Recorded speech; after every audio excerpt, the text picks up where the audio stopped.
तो चलिए दोस्तों, एसएससी जीडी एग्जाम में पूछे जाने वाले मोस्ट इंपोर्टेंट जीके और जैसे क्वेश्चन लेकर आए हैं, पूरा टॉपिक लेकर आए हैं और किस प्रकार से एग्जाम में क्वेश्चन पूछे जाते हैं, पूरे सवाल आपको इस एक वीडियो में देखने को मिलने वाले हैं। तो चलिए दोस्तों शुरू करते हैं। हमारे यहाँ पर पहला सवाल पूछा गया कि सितार वादक निम्न में से कौन से हैं।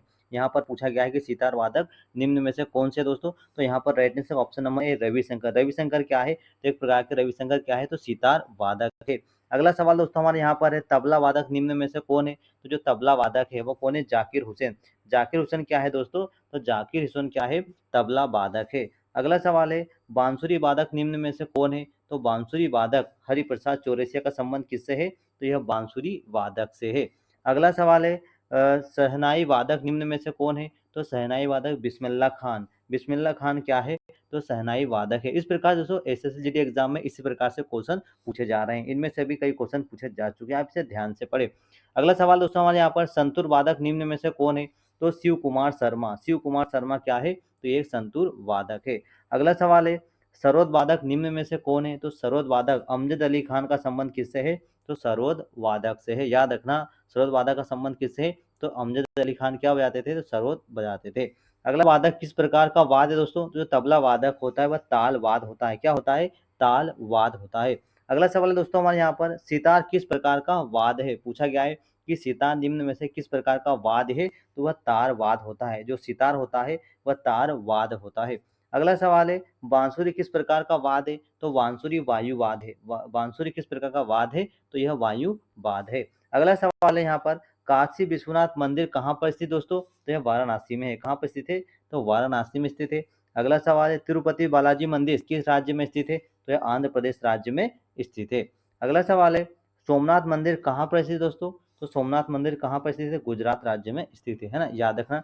अगला सवाल है जगन्नाथ मंदिर कहाँ पर स्थित है, तो यह उड़ीसा राज्य में स्थित है। कहाँ पर है, उड़ीसा राज्य में स्थित है। अगला सवाल है वैष्णो देवी मंदिर कहाँ पर स्थित है, तो यह जम्मू कश्मीर राज्य में है। कहाँ पर है, जम्मू कश्मीर में है। अगला सवाल है बद्रीनाथ मंदिर किस राज्य में स्थित है, तो उत्तराखंड राज्य में स्थित है। अगला सवाल है मीनाक्षी मंदिर कहाँ पर स्थित है, तो यह मदुरई में स्थित है। कहाँ पर है, तो मदुरई में स्थित है। अगला सवाल है कोणार्क सूर्य मंदिर कहाँ पर स्थित है, तो उड़ीसा राज्य में। कहाँ पर है, उड़ीसा में स्थित है। अगला सवाल है अक्षरधाम मंदिर कहाँ पर स्थित है, तो यह दिल्ली में स्थित है। अक्षरधाम मंदिर कहाँ पर स्थित है, तो दिल्ली में स्थित है। अगला सवाल है कैलाश मंदिर कहाँ पर स्थित है, तो एलोरा में है। कहाँ पर है, एलोरा महाराष्ट्र में। अगला सवाल है प्रधानमंत्री जन धन योजना का उद्देश्य क्या है दोस्तों, तो बैंकिंग सुविधा प्राप्त कराना होता है। अगला सवाल है आयुष्मान भारत योजना किससे संबंधित है, तो यह स्वास्थ्य से संबंधित है। अगला सवाल है प्रधानमंत्री उज्ज्वला योजना किससे जुड़ी हुई है, तो यह गैस से जुड़ी हुई है। अगला सवाल है स्वच्छ भारत अभियान कब शुरू हुआ था, तो सन 2004 में स्वच्छ भारत अभियान शुरू हुआ था। अगला सवाल है प्रधानमंत्री आवास योजना का उद्देश्य क्या है, तो मकान देना है। अगला सवाल है स्टार्टअप इंडिया योजना किससे जुड़ा हुआ है, तो यह उद्योग से जुड़ा हुआ है। अगला सवाल है डिजिटल इंडिया का उद्देश्य क्या है दोस्तों, तो डिजिटल इंडिया का जो उद्देश्य है वो डिजिटल सेवाएं प्रदान करने से है। अगला सवाल है किसान सम्मान निधि किसे मिलती है, तो किसानों को मिलती है। किसे मिलती है, किसानों को मिलती है। अगला सवाल है बेटी बचाओ बेटी पढ़ाओ का उद्देश्य क्या है, तो शिक्षा और महिला सशक्तिकरण दोनों का है। तो ऑप्शन नंबर सी हमारा राइट आंसर होगा। अगला सवाल है मेक इन इंडिया किससे संबंधित है, तो मेक इन इंडिया जो है वो उद्योग से संबंधित है। किससे है, उद्योग से संबंधित है। अगला सवाल है दोस्तों हमारे यहाँ पर सूर्य क्या है, तो सूर्य एक प्रकार का क्या होता है, सूर्य एक प्रकार का तारा है। याद रखना सूर्य भी क्या है, एक तारा है। अगला सवाल है पृथ्वी किस प्रकार का ग्रह है, तो पृथ्वी एक स्थलीय ग्रह है। पृथ्वी क्या है, एक स्थलीय ग्रह है। अगला सवाल हमसे ये पूछा गया कि सबसे बड़ा ग्रह कौन सा है, तो बृहस्पति। बृहस्पति क्या है, यह सबसे बड़ा ग्रह है। अगला सवाल है सबसे छोटा ग्रह निम्न में से कौन सा है, तो बुध जो ग्रह है वह सबसे छोटा ग्रह है। अगला सवाल है पृथ्वी का उपग्रह कौन है दोस्तों, तो पृथ्वी का उपग्रह क्या है, चंद्रमा है।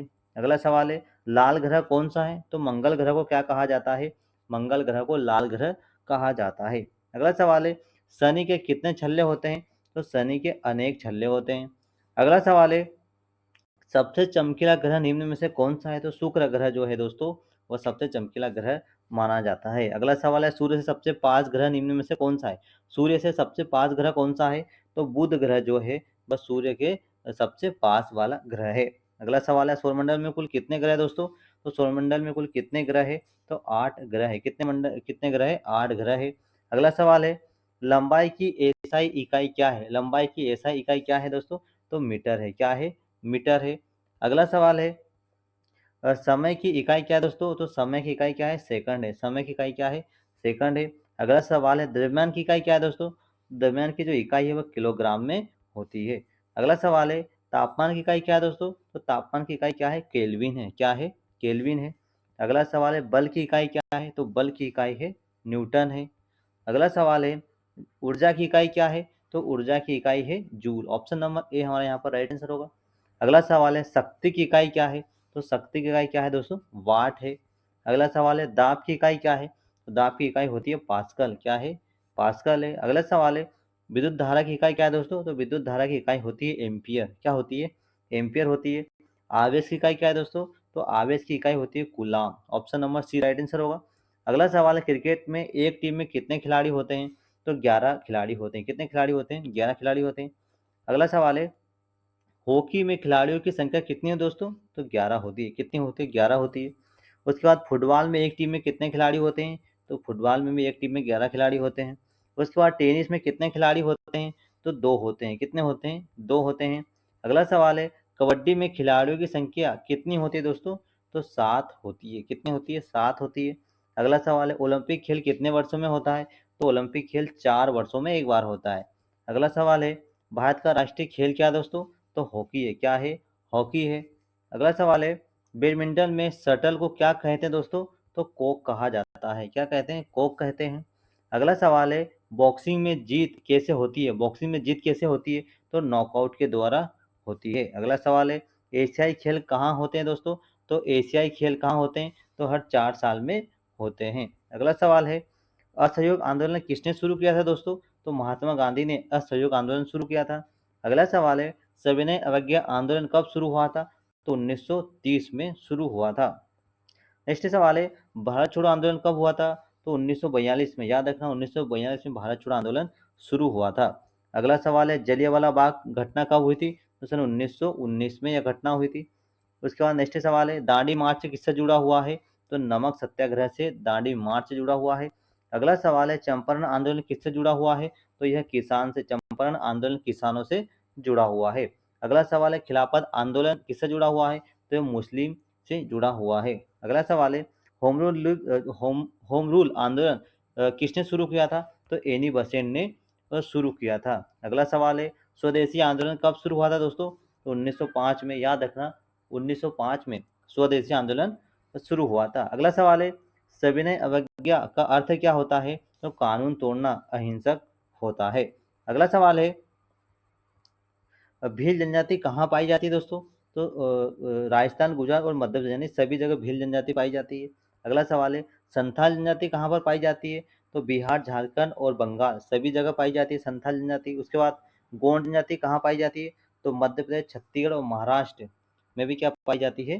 गोंड जनजाति पाई जाती है। अगला सवाल है, नागा जनजाति कहाँ पर पाई जाती है? तो नागालैंड, असम, मणिपुर तो सभी राज्यों में पाई जाती है। अगला सवाल है, टोडा जनजाति कहाँ पाई जाती है? तो टोडा जनजाति जो है वह तमिलनाडु राज्य में पाई जाती है। अगला सवाल है, भील किस प्रकार की जनजाति है?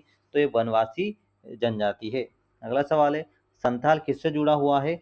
तो कृषि और शिकार दोनों से जुड़ा हुआ है। अगला सवाल है, गोंड जनजाति किस राज्य में अधिक है दोस्तों? तो गोंड जनजाति सबसे सर्वाधिक मध्य प्रदेश राज्य में है।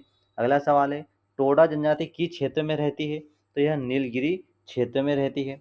अगला सवाल है, नागा जनजाति किस क्षेत्र में है दोस्तों? तो पूर्वोत्तर में। कहाँ पर है? पूर्वोत्तर में है। उसके बाद कुंभ मेला कहाँ पर लगता है दोस्तों? तो प्रयागराज, हरिद्वार, उज्जैन ये सभी जगह कुंभ का मेला लगता है। अगला सवाल है, पुष्कर मेला कहाँ पर लगता है? तो राजस्थान में लगता है। कहाँ पर लगता है? राजस्थान में लगता है। उसके बाद सोनपुर मेला कहाँ पर लगता है? तो सोनपुर बिहार में लगता है। अगला सवाल है, बिहू किस राज्य का त्यौहार है? तो बिहू असम राज्य का त्यौहार है। अगला सवाल है, ओणम किस राज्य में मनाया जाता है? तो ओणम जो है त्यौहार वह केरल राज्य में मनाया जाता है। उसके बाद हॉर्नबिल महोत्सव कहाँ का है दोस्तों? तो यह नागालैंड का है। अगला सवाल है, लोहड़ी कहाँ मनाई जाती है दोस्तों? तो कहाँ पर मनाई जाती है लोहड़ी? तो यह मनाई जाती है पंजाब में। कहाँ पर? पंजाब में मनाई जाती है। अगला सवाल है, दुर्गा पूजा कहाँ प्रसिद्ध है? तो ये बंगाल में प्रसिद्ध है। कहाँ पर है? बंगाल में प्रसिद्ध है। अगला सवाल है, गणेश उत्सव कहाँ प्रसिद्ध है दोस्तों? तो महाराष्ट्र में गणेश उत्सव प्रसिद्ध है। उसके बाद पोंगल कहाँ मनाया जाता है दोस्तों? तो पोंगल तमिलनाडु राज्य में मनाया जाता है। अगला सवाल है, संयुक्त राष्ट्र संघ की स्थापना कब हुई थी? तो 1945 में 1945 में संयुक्त राष्ट्र संघ की स्थापना हुई थी। अगला सवाल है, विश्व स्वास्थ्य संगठन किससे जुड़ा हुआ है? तो यह स्वास्थ्य से जुड़ा हुआ है। अगला सवाल है, यूनेस्को किससे जुड़ा हुआ है? तो यह शिक्षा, संस्कृति और विज्ञान सभी से जुड़ा हुआ है, यानी कि ऑप्शन नंबर डी यहाँ पर राइट आंसर होगा।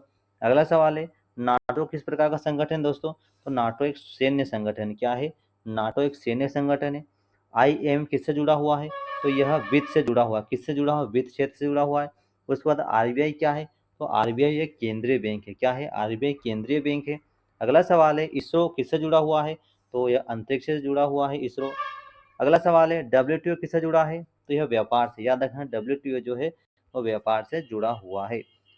नेक्स्ट क्वेश्चन है, यूनिसेफ किससे संबंधित है दोस्तों? तो यह बच्चों से संबंधित है। अगला सवाल है, AIIM क्या है? तो ये अस्पताल और शिक्षा दोनों क्षेत्र से यह जुड़ा हुआ है।